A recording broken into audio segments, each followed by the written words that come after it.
আমরা মনে করি আজকে যে আমি আপনাদের সামনে জীবিত অবস্থায় দাঁড়িয়ে আছি এবং আমার সাথে আমার সহযোদ্ধারা সেই জুলাইয়ে যেখানে আমাদের প্রায় 2 সহস্র সহযোদ্ধা শহীদ হয়েছেন সেখান থেকে বেঁচে ফিরে এসেছি। এটা ইসলামী আন্দোলন বাংলাদেশ সহ যারা সে সময় আমাদের পাশে দাঁড়িয়েছিল তাদের জন্যই সম্ভব হয়েছে। আগামী দিনের বাংলাদেশের মানুষের মুক্তির লড়াইয়ে রাজপথে আমাদের যেই সম্পর্ক ইসলামী আন্দোলন বাংলাদেশের সাথে তৈরি হয়েছে, রাজপথের একেবারে স্বতঃস্ফূর্ত অর্গানিক যে সম্পর্ক তৈরি হয়েছে সেটা অব্যাহত থাকবে।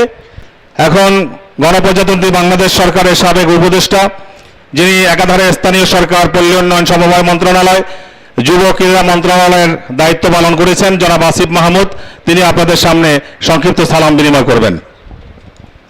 আসিফ মাহমুদ সজীব ভুইয়া এখন আপনাদের সামনে সালাম বিনিময় করবেন।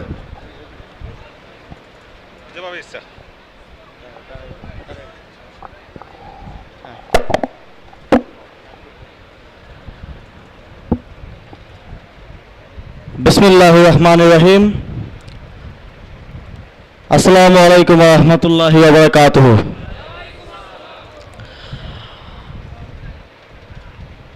আজকের এই ঐতিহাসিক চরমনাই ওয়াজ মাহফিলে উপস্থিত হতে পেরে আমি এবং আমার সাথে যারা সফরসঙ্গী আছেন সবাই নিজেদেরকে ধন্য মনে করছি। এই জন্য আমি প্রথমেই ধন্যবাদ দিতে চাই ইসলামী আন্দোলন বাংলাদেশকে, আমাদেরকে দাওয়াত করে আপনাদের সাথে এই মাহফিলে উপস্থিত হওয়ার, বয়ান শোনার সুযোগ করে দেওয়ার জন্য। পীর সাহেব হুজুর এবং এই দরবার দীর্ঘ 102 বছর ধরে ইসলামের প্রচার ও প্রসারে মানুষের আত্মশুদ্ধির জন্য গুরুত্বপূর্ণ অবদান রেখে যাচ্ছেন।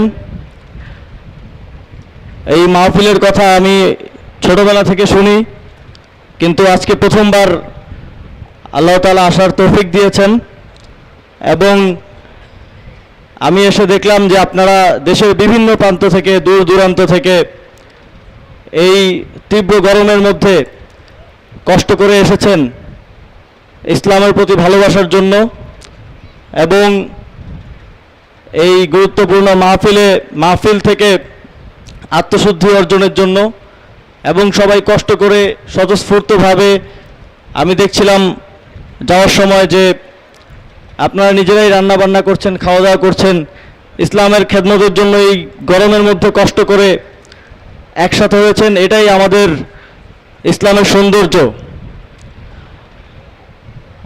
এবং দীর্ঘ 102 বছর ধরে এই ইসলামের সেবায়, এই কার্যক্রম পরিচালনা এবং নিয়মিত এই মাহফিল পরিচালনার জন্য আমি পীর সাহেব হুজুর সহ এই দরবারের সকলকে ধন্যবাদ জানাই।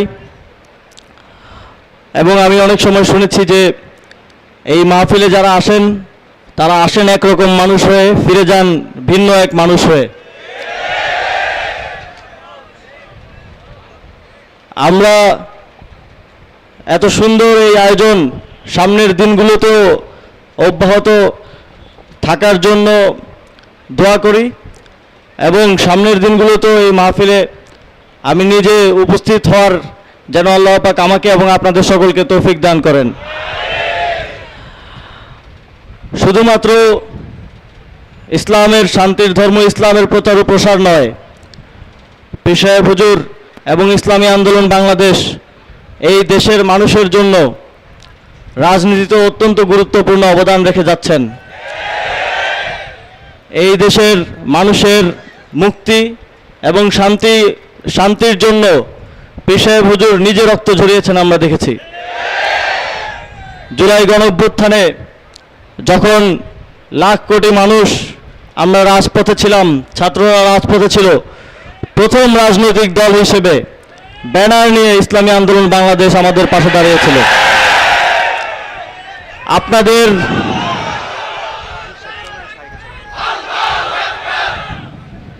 আপনাদের এই অবদান দেশ ও জাতির জন্য আমরা আজীবন শ্রদ্ধা ভরে স্মরণ রাখব, এই প্রত্যাশা রাখছি এবং এর জন্য আপনারা সবাই আমাদের জন্য দোয়া রাখবেন। আমি সর্বোপরি আপনারা অনেক কষ্ট করছেন, এই রোদে আছেন, এই গরমের মধ্যে ইসলামের খেদমতের জন্য এসেছেন। এই মাহফিলের আমি সাফল্য কামনা করছি এবং ভবিষ্যতে যেন সফলভাবে এই মাহফিল এগিয়ে যায় এবং ইসলামী আন্দোলন বাংলাদেশের সাফল্য কামনা করে আমার বক্তব্য শেষ করছি। আসসালামু আলাইকুম ওয়া রাহমাতুল্লাহি ওয়া বারাকাতুহু। শুক্রিয়া, জাযাকাল্লাহ, অসংখ্য ধন্যবাদ। তার সফরসঙ্গী হিসেবে যারা এসেছেন, এনসিপির যুগ্ম আহ্বায়ক সরোয়ার তুষার, যুগ্ম সদস্য সচিব ফয়সাল মাহমুদ শান্ত, কেন্দ্রীয় সংগঠক ও ন্যাশনাল ওলামা অ্যালায়েন্সের সদস্য সচিব মাওলানা সানাউল্লাহ খান, কেন্দ্রীয় সদস্য হামজা মাহবুব, বৈষম্য বিরোধী ছাত্র আন্দোলনের কেন্দ্রীয় সভাপতি রিফাত রশিদ, ছাত্রনেতা সাবেক ডাকসু বিপি প্রার্থী আব্দুল কাদের এবং জাতীয় ছাত্র শক্তির নেতা জনাব জুবাইর হোসেন, সবাইকে আমরা আবারও আন্তরিক মোবারকবাদ জানাচ্ছি।